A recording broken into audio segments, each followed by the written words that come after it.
Baseball and the Tigers have always been a big part of my life. My family did most of its bonding time while watching the game. We would sit and watch the interviews before and after the games, and then spend the rest of the day talking about it. We would even joke about who the best player on the team was. When I remember my childhood, those are always my favorite memories. In high school, I had this big dream that I was going to be the first female manager in Major League Baseball. I outgrew that dream pretty quick once I realized just how unlikely it was to happen. So instead, I became interested in the social media side of the game. I really enjoy seeing the interaction between the fans and the players and coaches. After completing the class Popular Culture in the Media, I have a pretty good understanding of how to use the popularity of the athletes to connect them to their fans. Detroit gets a bad rep around the country because of social media, but I know firsthand, growing up just 2 hours north of Detroit, how beautiful and diverse the city really is. Let's take social media and use it to bring to light the positives of Detroit, and not just the negatives. There's only so much that I can learn in a classroom, and I'm hoping that in working with you, I'll be able to learn what it's like to work with a professional team and gain life-changing experiences in the field. The number of viewers watching the World Series in 1978 was 44.3 million. That number dropped to 12.2 million in 2014. That's a drop of about 32.1 million viewers over 36 years. Almost a million a year.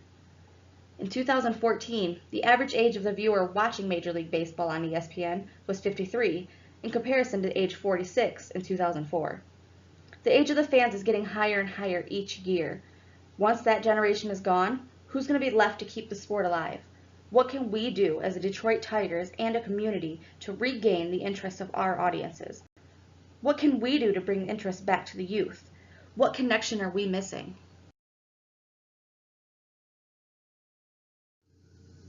Finding a way to connect the younger generation with the game of baseball is important. Kids don't watch or play sports like they used to. Instead, they play them on their game consoles, computers, or even their phones. Using social media as a tool to gain back the interest of kids is extremely important in keeping the game of baseball relevant. The marketing research class I took at Full Sail will help me in reaching across all different age groups and finding different ways to connect with them. This class has taught me how to research different areas, which will aid in finding promotions to help fans interact with their local teams and possibly bring in new fans. In the past 13 years, the participation in baseball for children ages 7 to 17 has dropped by 3.5 million. Now that may not seem like a huge number, but if you think about it, what happens 13 years from now? Will that number drop again? Could it really drop to 1.8 million? Baseball is something that I love.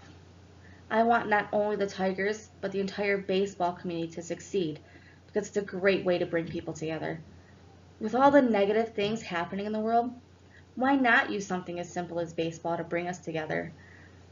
Baseball is an important piece of American history. We can't let it die like these sports columnists keep saying it is. Let's take the skills that I learned in the social media and sports marketing class and work together and find a way to return it to its rightful glory. We need to find a way to connect the youth to this sport. If we don't fight to make baseball America's favorite pastime again, who will?